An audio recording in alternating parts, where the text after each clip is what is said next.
My name is Jose Pilates Congo. I am a student at Texas A&M University, Corpus Christi, and my degree is Geospatial Computer Science, Ph.D. I want to start off because you have been such a bright spot. We think of you often at the 431 exchange. And if you could just tell us about your journey from Cape Town to Corpus Christi. Isn't that's an amazing jump? Yeah, so I actually moved here in 2014. I graduated high school in 2012. I was going to school in it was called St. Joseph's Mary's College. And I finished and I started university at Stellenbosch in South Africa as well. I was doing geoinformatics, but sometimes life happens and that's not quite the path I wanted to follow. So I moved here. I moved here in 2014. It was in the middle of the semester, so I couldn't really apply for any university. I had to wait until the spring semester. And that's when really I began my schooling, right? So I started in the geospatial geographic information science curriculum at Texas A&M University, Corpus Christi in 2015 as an undergrad. And I was also pursuing a minor in business administration because eventually I want to own my own business. I love that. Yeah. As a consultant, right? Yeah. I have so many questions, but as a young man, you leaving home, how did your parents feel about you moving so far away? They actually had confidence in me. They've always trained me to be independent in terms of living by myself. They taught me how to cook. They taught me how to be responsible. My parents are really strict in terms of like homework submissions and things like that.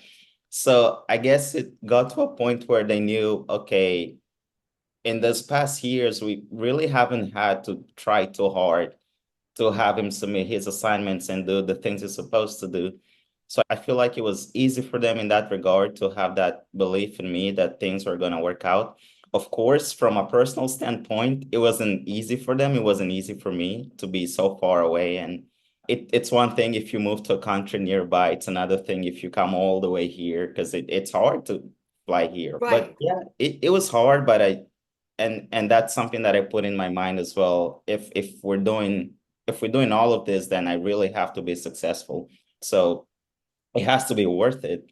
So that's the mindset I always had. And thankfully, the goal was only to complete my bachelor's.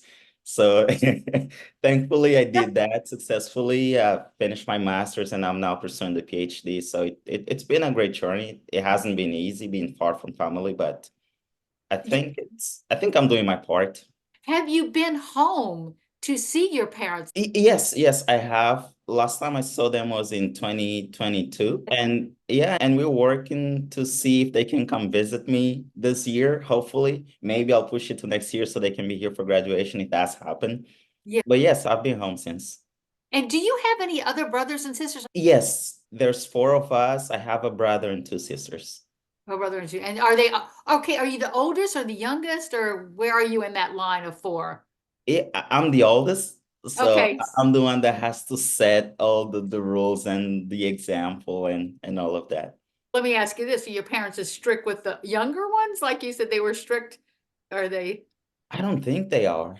I, I don't think they are. All They the they parents. they were a little bit with my brother for maybe for a year or two, but yeah, they've always been extra strict with me. Yeah, with that, it's paying off. So for all those out there who don't know what geospatial engineering means, can you just tell us a little bit about that? So geo for Earth and spatial, as in the space dimension, but basically means you're doing things that are related to what happens on Earth, and it's a very broad field. One of the things that I do is I'll go out there and fly drones and then create those digital models or elevation models. And people can use those things to see how the topography or the elevation in a certain area is changing over time. That's one of the things we do. We also do modeling of bridges, so 3D models that people can go and use their computers for just to see if it's still in a good shape or if something needs to be done about it for transportation purposes. Yeah, we make maps. There's so much we do. It's insane, yeah. Okay, before it was called geospatial engineering, was there another word and y'all just upgraded? Yes, I think so. And I think more than upgrading, I think geospatial is a way to put all these different fields together into a single term. But within the geospatial realm, there is, for instance, land surveying, which is one of the oldest professions ever. Yes, Yeah, yes, so yeah, land yes. surveying falls into that.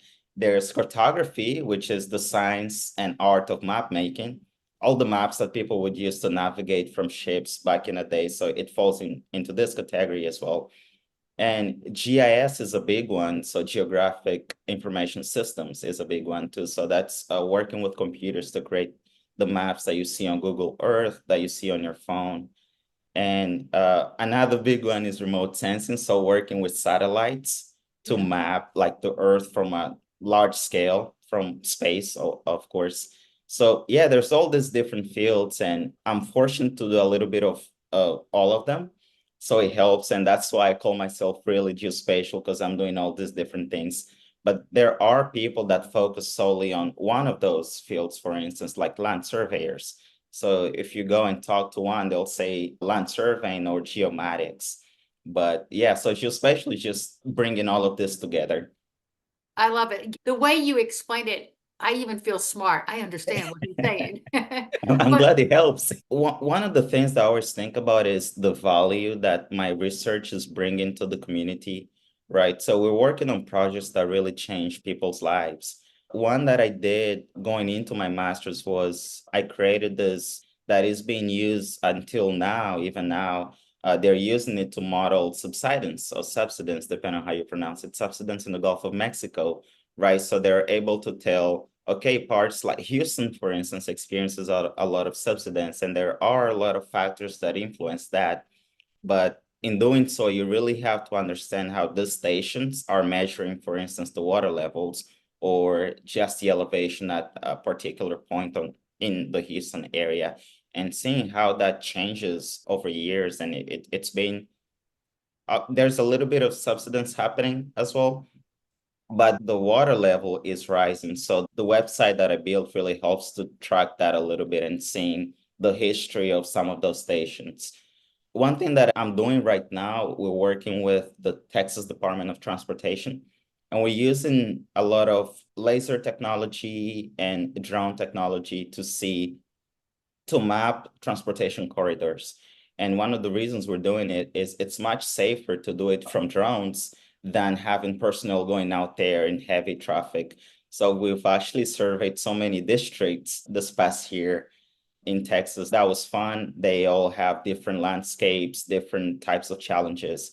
And basically, we're just showing to them, hey, this is how you can use all this technology first to measure how things are changing over time. And second, your personnel is going to be safer if they don't have to be there physically, yeah, right? Obviously, there are some limitations with these technologies as well, but we're trying to push the technology to leverage how these technologies affect the results. Oh, I love. basically minimize it. Jose, was that a school project or something that you were working with a firm that you actually had a job in the program?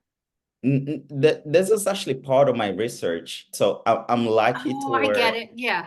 yeah, I'm lucky to where I do a lot of field work in combination with my school work, and that's where the papers will come from.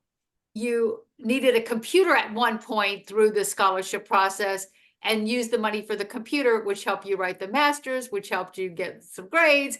So other than that, how has it been being supported by the 431 exchange? It's been great. I'm using that computer right now to talk to you. Oh, I love that. How great is that? Hey, But computer. computer says, hey, I really feel like you and your team care for my learning and other students' learning as well. Yes, we are studying for us, but it feels good to be recognized for the hours we put into our assignments, into our research projects. The fact that we still keep in touch and you thought of me for this interview is a testament to that. So thank you. That's all I can say. Thank you. You are so welcome. Okay, so when you were trying to combine geospatial studies with your athletic life, and the last time we spoke, you were playing tennis. Right now, due to time, I don't play as much as I used to, but I play every Friday. I'm actually gonna go tonight. So I played that. I started playing badminton recently too, because I have a group of friends that are really into badminton. So it's not that much different from tennis. It helps that I have the tennis background. So I've been trying a Do- little bit of that. yeah. If you remember when we talked last, we're into pickleball, which is people go from tennis definitely to pickleball, but I've never Mhm. heard tennis to badminton, even though they're all very similar. They So are. you, I like that you're not on the popular journey of pickleball and you've gone badminton. Yeah, I did try pickleball once. I did try it, but Yeah, I I I still need to try more times to really get into it. with the, well, badminton, is that all men and women, or is it a social event, or how does that work out on Friday It nights? So tennis is the one that we do on Friday nights, Yeah, and that's just everyone goes there, right? People like women, men, people from different groups of age, all the like from high schools all the way to people that have retired, right? It's just fun. We just go, and some of them playing tournaments. Sadly, I don't have the time for the tournaments, but it's a good break from everything that happens to you in the week. yeah. We will continue to follow you, Jose, and when that time comes, we would hope that we would be invited to your graduation. May not be able to come, but at least we can acknowledge it. Course, yeah. Yeah, And I'll definitely send a link for the thesis dissertation defense so that you can join I in online. And I would love that. That would be great. It has been such a pleasure talking to you. thank you all for being here, and Jean for the interview, and see y'all later.